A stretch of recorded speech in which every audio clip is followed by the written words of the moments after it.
Hello, good morning everyone. Happy Friday. Wala akong pasok today sa umaga dahil magpapanggabi tayo. Night shift tayo today. Maaga kong ginising si Amy at saka si Sean para pumasok ng school.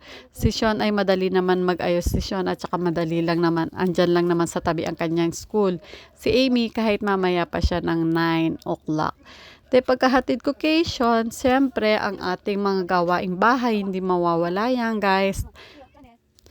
Inuna ko muna ang ating mga labahin. Ayan, nagsampay ako ng maaga dito kasi hindi masyadong maganda ang panahon dahil malamig at medyo hindi naman umuulan. Maambon. Kaya ganyan, maaga nating sampay. Baka hindi rin matuyo today. Kaya ayan, naglinis na rin ako ng pinagkainan ng mga bata. Andyan si Lola at nagbabantay kay Amy at nilalaro niya kahit papano.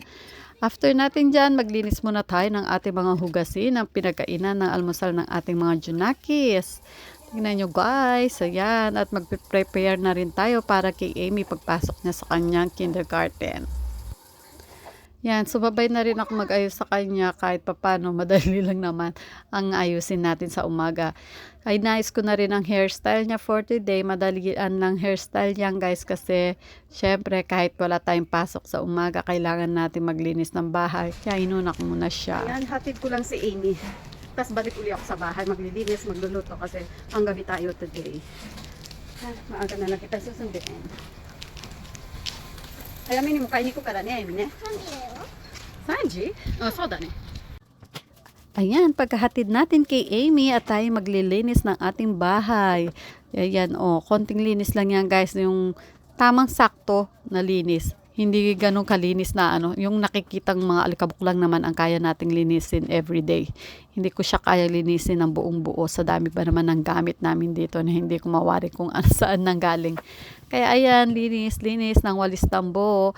Thank you nga pala sa nagbigay nitong walis tambo ko kay ate. Alam mo na kung sino ka. Ayan, thank you te. Sana may pa-second uli. Thank you. Grateful talaga ako sa walis na tambo na to. Ayan, syempre hindi siya malilinis ng husto sa walis tambo itong ating sa sala kaya kailangan nating i-vacuum. Madali lang naman ang vacuum, kaya lang kasi maingay ang vacuum at saka maano sa kuryente. After natin maglinis, nagutom, kaya konting kain lang. Good morning, good afternoon na pala. Friday ngayon may pasok ako sa work, night shift ako. So, nagpalit kasi ako ng night shift kasi may lakad kami on Sunday. Hindi ako makakahabol kung hindi ako magpapalit ng shift. So, magluluto na tayo ng dinner nila bago tayo pumasok sa school. Ito yung ginano kong pork. Gagawan natin siya ng katsu, pork katsu. Tsaka syempre, basta ito na guys, tignan nyo na lang. Ayan, magluluto tayo ng, tawag dito? Curry rice, Japanese curry rice. Ayan na yung mga sahog niya. Sibuyas, carrots, at saka patatas, and yung, tawag dito, yung meat. Tapos lalagyan din natin, magagawa din tayo ng katsu. Tonkatsu, ang tawag dito. Pork katsu nga. Yan, tignan natin para sa ating tonkatsu. Ito yung breadcrumb. Ayan, lalagay ko lang siya ng ganyan. Ayan. Tapos harina.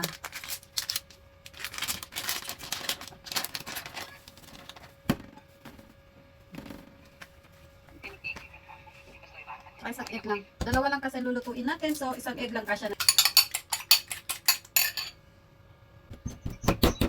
Yung meat natin, pagtusukin ko lang siya ng pork para,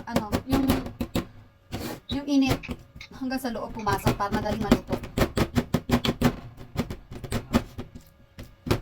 Tsaka para maging malambot yung baboy, yung meat natin pag kinain.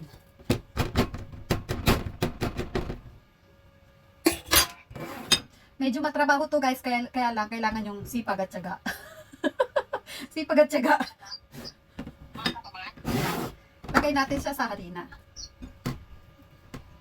So dito yung balot na balot sa harina para yung ng egg is kumapit talaga din siya. Ayan. Tapos lagay natin sa egg. Kalimutan kung ano. Mamaya na lang magpainit.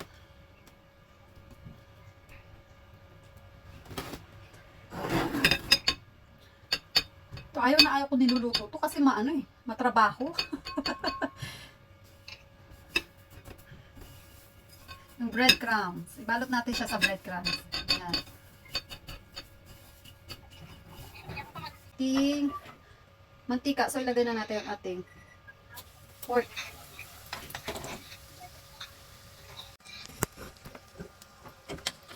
Bantawin natin. Yes, ang ganda ng kulay niya, oh. Looks yummy, yummy. Ayan, malapit na maluto ang ating tonkatsu.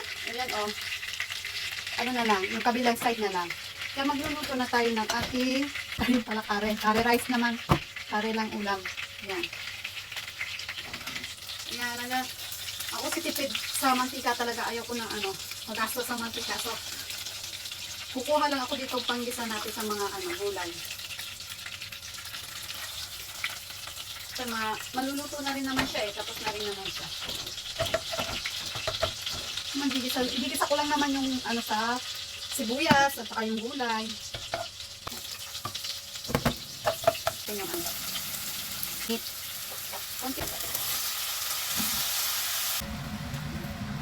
Ganyan kadami para pag ano, may sobrang. Yan guys, luto na ang kanilang dinner for tonight. Ayan, curry rice. Ang sarap ng pagkakagawa ko guys kasi nilagyan ko siya ng ano, tawag dito, maple syrup ng konti. Mga ano, isang kutsara lang naman. Kaya medyo manamis-namis siya para sa mga bata. Siyempre ang ating tonkatsu. At saka yasay salada. Nilagyan ko siya na yasay salada, nilagyan ko siya ng chicken. At strawberries. Yan. Ayan, natapos na ang ating gawain sa bahay. Nakapagluto na tayo, nakapag-ready na tayo. Susunduin na lang natin si Amy. Shigoto. Kagigising lang ni Amy, oh. Mukhang bagong gising talaga siya. At nagkasabayan din kami sa pag-uwi niyan si Sean. Nakasalubog namin siya dyan sa harap ng bahay. Kaya sabayan na kami pumasok sa loob, guys. Ayan, oh. Buti na lang hindi sila nag-away ni Amy. Medyo makulit kasi si Amy, kaya ayan, oh. Mamaya yan, may tulakan na yan. Away asot pusa, syempre, di maiwasan ng mga bata. At ito yung ginawa namin last week ni Amy. Last week o nakaraang araw lang pala. Na ano, cleansing chanappurin. Ayan, oh. Nagawa ng maayos yung puwet. Pero yung ibang design hindi nagawang masyadong maganda. Kaya ayan, yung puwet na lang ang kinain namin. Na gelatin siya guys. Ang sarap niya pero medyo matamis ng konti. Hindi ako masyadong ano. Pero masarap naman siya para sa mga bata. Kaya enjoy din si Amy. Ayan, hanggang dito na lang tayo guys. Thank you for watching at pagsubaybay sa ating mga vlogs. Thank you. Hanggang sa muli.